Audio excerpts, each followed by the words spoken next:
Our journey back to the time of Moses took us to the ruins of Luxor. It is a grand reminder of the glory that once was ancient Egypt.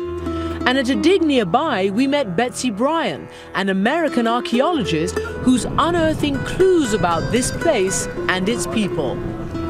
All the digging that's gone on for the last several hundred years, has that enabled us to reach a conclusion about history, about even the biblical stories? Well, I think that there's always a new conclusion. You know, the conclusions keep changing and people's ideas keep changing as a result of archaeology and historical study. So they're always surprises? They're always surprises. And that's exactly what Bryan and her team have been finding amidst the ruins of a temple that was used during the biblical time of Moses. How significant is this dig? This is where the workers worked and also where they lived. Because we have a temple over here, but you also have to have things like bread making, beer making. But surprise is that this year we started to get a lot of human beings. They are probably the people who actually worked here, the very poor people who are seemingly finding a place to bury their family members. I really can't believe what I'm seeing. How old is that?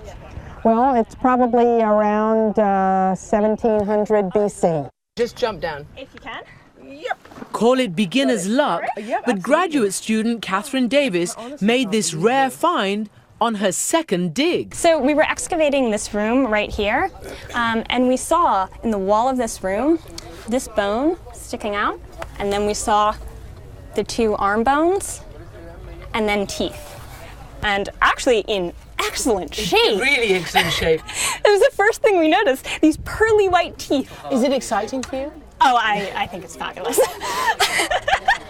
I mean, I'll be honest, you're discovering something that nobody has seen for thousands of years. It's very hard to resist that.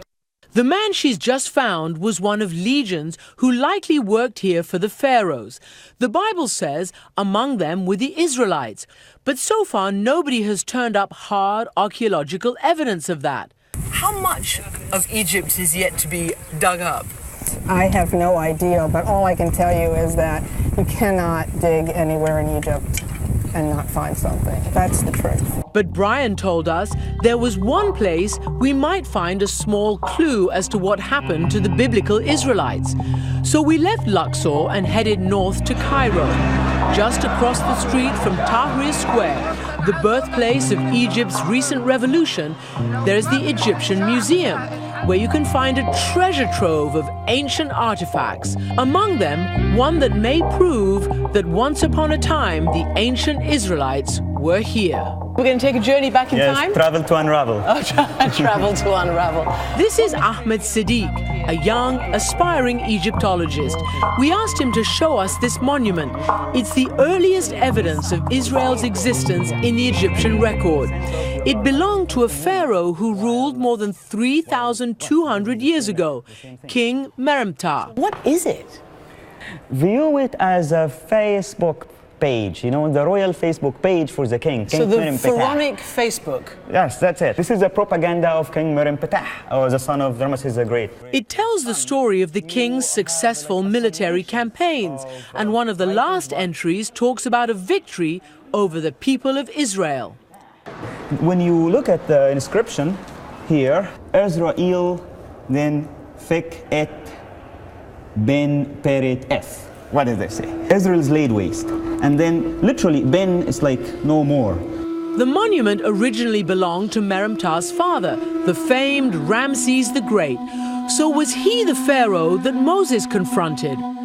It's not fully proven, but the idea is backed up by the biblical account of the Israelite slaves. If there was evidence of the Exodus, would it make sense that it would be around the time of Ramses? The Bible speaks of slaves being put to work by a cruel pharaoh and names the cities that they were put to work in, and one of them is Ramses. So it's a real place. Those kinds of clues make one think, well, maybe there really is something to placing this Exodus in that time period.